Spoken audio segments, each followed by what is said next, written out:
Are you alive? When I visited my son's house, I was stunned by the scene before me.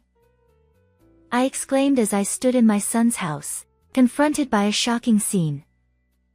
There, in the living room, was my missing 5-year-old grandchild, chained and emaciated. Empty bread bags and discarded plastic bottles littered the room. In my haste, I rushed to give him water, but he urgently protested, "Give it to my sister first." "Your sister? Who is she?" I asked, bewildered. Then, from a corner of the room, I heard the feeble cries of an infant. The shocking truth soon became clear. I resolved to thoroughly punish the person responsible for putting my grandchild through such an ordeal. "Do you want to lend me money again?" I let out an exasperated voice toward my son on the phone. Sigh. It has been 3 years since my husband passed away when I was 62. Since then, I've been living alone. I worked for many years, and my husband left me with a substantial inheritance, so I haven't faced financial difficulties. However, my main concern now is my son, Thomas, who has already moved out. He has always been careless, even after becoming a working adult. He brought work-related items home, overslept, and consistently displayed poor work ethics. His job history was marked by frequent job changes, and he occasionally asked me for financial help. Despite feeling disappointed in my own son, the bond of family ties prevented me from completely giving up on him. One day, out of the blue, Thomas came to our house with a woman. "Mom, I'm going to marry this girl." Surprised, I greeted the young and flashy woman. "Hi, I'm Aileen." I replied, "Nice to meet you, Aileen. But getting married so suddenly, I'm surprised." Thomas chuckled while chewing gum. "Well, what can you do when you get pregnant?" Then she lightly touched her belly and said, "I'm 4 months pregnant." I was surprised but managed to say, "Congratulations," as I saw my son and his wife off. Although the order is different, pregnancy is a happy thing. I'm going to have a grandchild. But I wonder if those two can raise a child properly. I had mixed feelings. After some time, I visited Thomas and his family at their home, and I was taken aback. The interior looked as if a burglar had ransacked the place. Empty convenience store meal containers and cup noodle cups were strewn everywhere. I couldn't help but exclaim, "What on earth is this mess?" "And Aileen, are you eating properly? It's not just your body now. I bought some vegetables. Shall we cook together?" In response, my daughter-in-law, who had a slightly larger belly, twisted her face. She retorted, "Ugh. Cooking is such a hassle."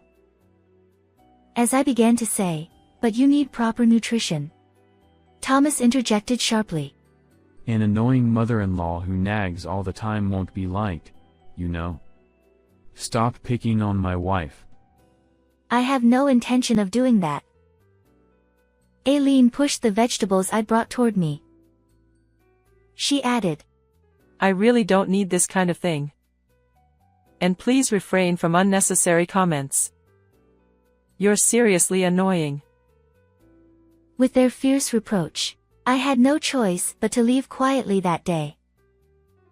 Eventually, she gave birth, and the two of them came to show me the baby. As I looked at my grandchild wrapped in a swaddle, my face softened. How adorable. "It's a boy, right? What's his name?" I asked. "His name is Harry. But, Mom, you have something to give us, don't you?" "Oh, yes, that's right. It's a small gift for the birth." I handed over an envelope. Aileen swiftly snatched it and checked the contents. Tom, there's $1,300 in here. she exclaimed. My son grinned. Awesome. Maybe I'll go out and treat myself. I tried to tell my son and daughter-in-law to use the money for the baby, but it seemed they weren't really listening. Then my son looked at me. You know, Mom, with the baby and all, our current home is getting cramped. We're thinking of moving to your vacant house. I had just moved from the house where I lived with my husband to a reasonably priced apartment at that time. We were considering whether to sell the house or rent it out. Certainly, raising children requires money, and perhaps living in a house would allow for more relaxed parenting. With that thought in mind, I nodded. I understand. You don't have to pay rent, so you can live there. My son replied. Thanks. Should we move next month? However, Aileen, who had been listening to everything, interjected. She said to me, But please don't come to our house. I was taken aback and stammered, Huh? Thomas continued. We don't want interference, so please leave us alone. I understand, I replied. And so, I found myself only able to visit my son and daughter-in-law's house when I had urgent matters. Occasionally, I'd contact them to share food, and during those times, they reluctantly allowed me to meet Harry. But it was clear they preferred their privacy. Despite this, my grandchild was growing well, and he even started calling me Grandma. But just before Harry turned 4 years old, as usual, when I contacted him saying, I want to bring Harry's snack, I received a message from my son. He said, Aileen doesn't want to see you anymore. Stop doing this and don't come to our house. We've changed the locks, so you can't get in. I was surprised by his one-sided statement and felt angry, but perhaps I unintentionally offended Aileen without realizing it. So, I decided to observe the situation for a while. However, in the process, I missed the timing to visit my son's house, and I gradually stopped going altogether. Occasionally, when I contacted Thomas for some reason, I received reluctant and brief responses. Harry is already 5 years old, isn't he? I hope he's doing well. Despite my worries, I continued living my solitary life. Then, one day, an unfamiliar number called me. When I answered, the person on the other end said, I'd like to request repayment of your son's debt. Upon further conversation, it became apparent that my son had unilaterally made me a co-guarantor. While I'd been asked for financial help before, I never expected something like this. I immediately tried to contact Thomas, but there was no response. Usually, I'd receive a reply after some time, but this time, it was different. Frustrated, I headed to my son's house. I pressed the intercom button, but no one answered. No matter how many times I called, the line remained silent. Even when I changed the time of my visits, the situation remained unchanged. After several days of this, I began to worry. Could they have gone missing? Where are they? I searched for any clues. When I went to Thomas's workplace, they told me he had quit. The neighbors were equally clueless about their whereabouts. A whole week had passed since my initial visit. Considering reporting to the police, I decided to give their house one more try before taking that step. I pressed the intercom, but still received no response. The front door remained locked, preventing me from turning it.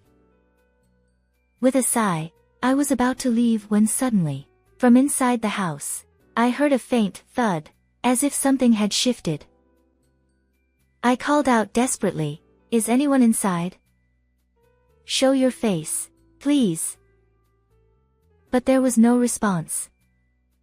However, The sound from inside intrigued me, and I pondered how I could somehow get into the house.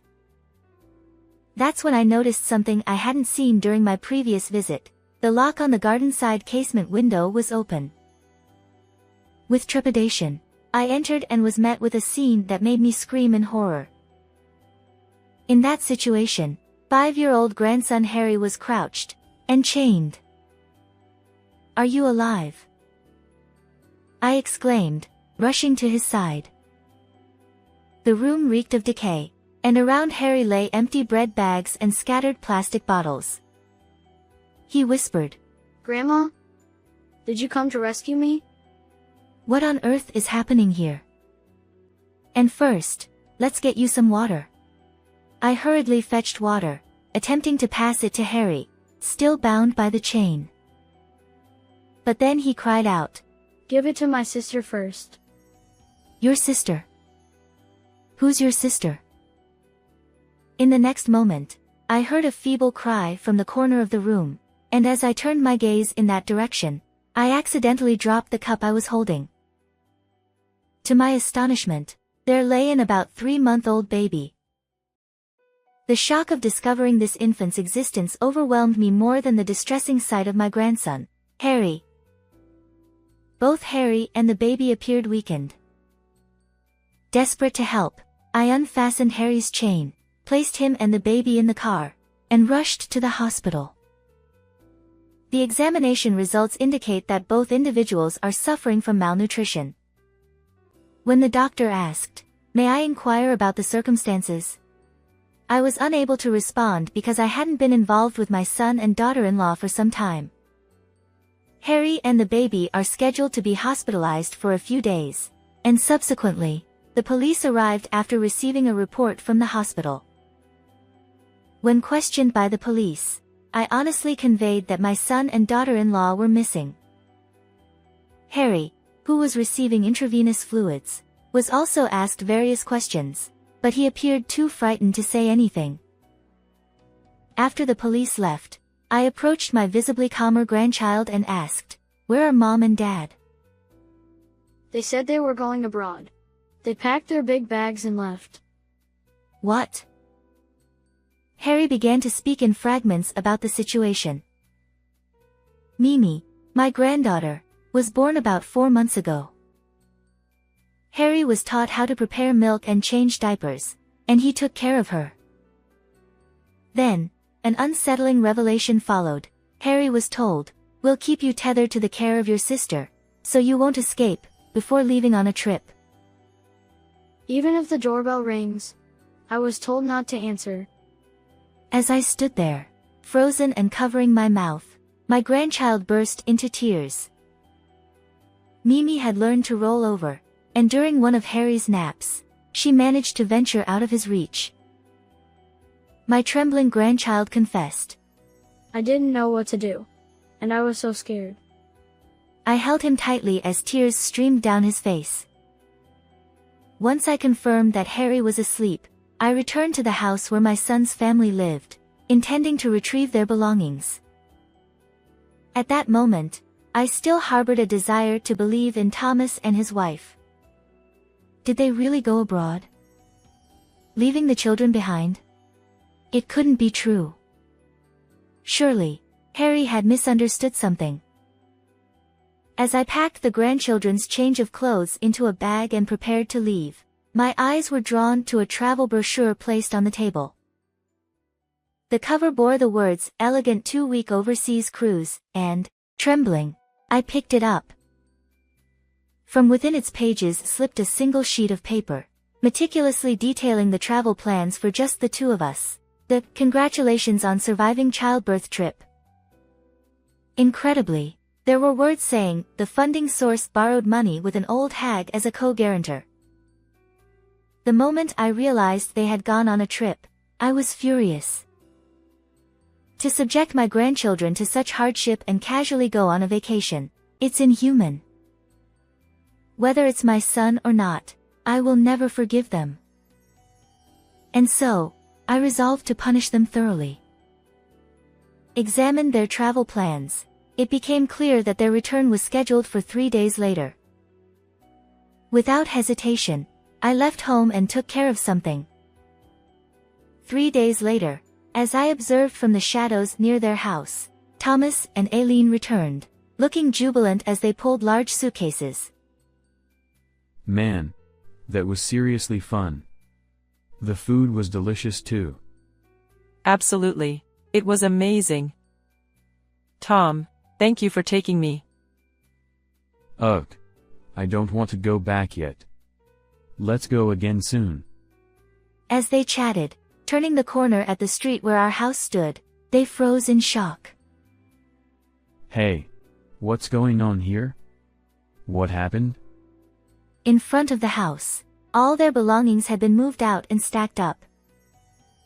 So, that something I mentioned was precisely this. In a state of panic and disbelief, I appeared before the two of them.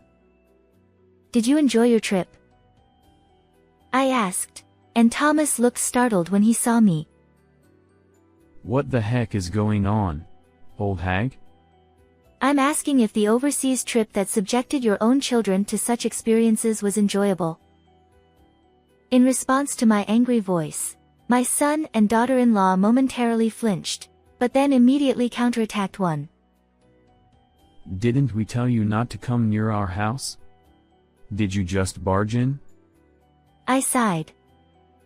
If I hadn't been involuntarily made a co-guarantor, I wouldn't have gone. And when I saw that window open, I couldn't resist. Besides, this house is in my name. Is there a problem? Then, Eileen's expression changed as if she had been startled. The daughter-in-law exclaimed, Wait a minute. Where are the kids? Let us see them. To which I replied, the children are currently hospitalized. They are being taken care of at the hospital.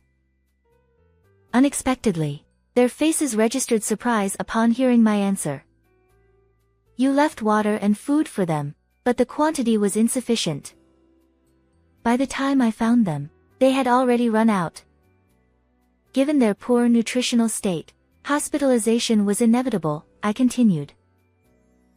My son and daughter-in-law attempted to say something while glaring at me, but I promptly interrupted them.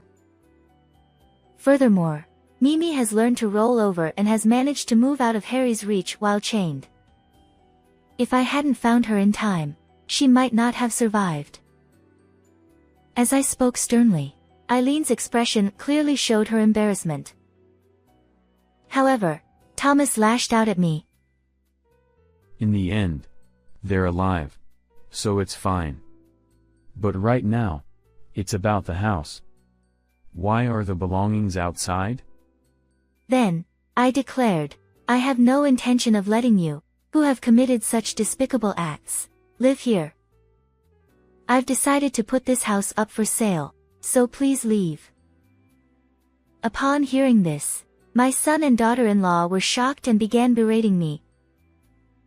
Don't be ridiculous, old hag. Such tyranny won't be tolerated. Exactly.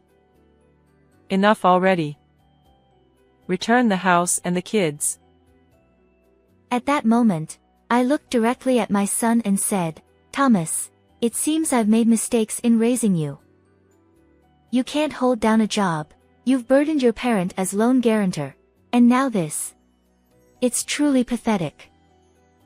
I no longer see you as my son. Thomas, who had fallen silent, glanced sideways. This time, I turned toward his wife. Aileen, do you realize how vulnerable those children were? Having 5-year-old Harry to take care of your baby, what are you thinking? After subjecting those kids to such trauma, you have no right to call yourselves parents. The couple was rendered speechless by the scathing words. However, my son erupted in blind fury. I don't care. Let us in. This is my home. Well, even if there is a home, you won't be able to return for a while, I replied coolly. Just then, in unison, the son and daughter-in-law exclaimed, What? At that very moment, the distant wail of a police siren drew closer. Did you report it us? If so, they've already done it when your kids were taken to the hospital. The police instructed me to notify them when you returned, so I took care of it earlier, I said matter-of-factly. Without changing my expression, I watched as my daughter-in-law's face turned pale, and she began to tremble. Tom, what should we do? Are we going to get arrested? I can't bear the thought of dealing with the police. At that moment, Thomas, tearfully, clung to me. Mom, please. Smooth things over for us. Convince them we're innocent. I promise we'll do better from now on. Please. Aileen, her face streaked with tears and mucus, chimed in. Please, I beg you. And so, I made my decision, resolute and unwavering. I won't forgive you. Today, I sever all family ties. What you've done to your children is an undeniable crime. Reflect on it and make amends. The son and daughter-in-law slumped in their seats, muttering, "But..." Just then, a police car arrived, and I watched with a cold detachment as they were led away. Afterward, Thomas and Aileen were interrogated by the police and found guilty. They were detained for a long time, and although they were eventually released, they had no home to return to. I took legal action and obtained custody of my 2 grandchildren. Despite opposition from my son and daughter-in-law, their behavior was called into question, and ultimately, I prevailed. Currently, they have moved far away and are living in a precarious, run-down apartment. Given the news coverage of this incident, it's unlikely they'll find stable employment in the future. Nevertheless, I harbor no sympathy for them. On the other hand, I am wholeheartedly raising my 2 grandchildren. Harry helps with household chores, and Mimi has started talking and is in her adorable phase. It's a busy life, but thanks to my grandchildren, every day feels fulfilling.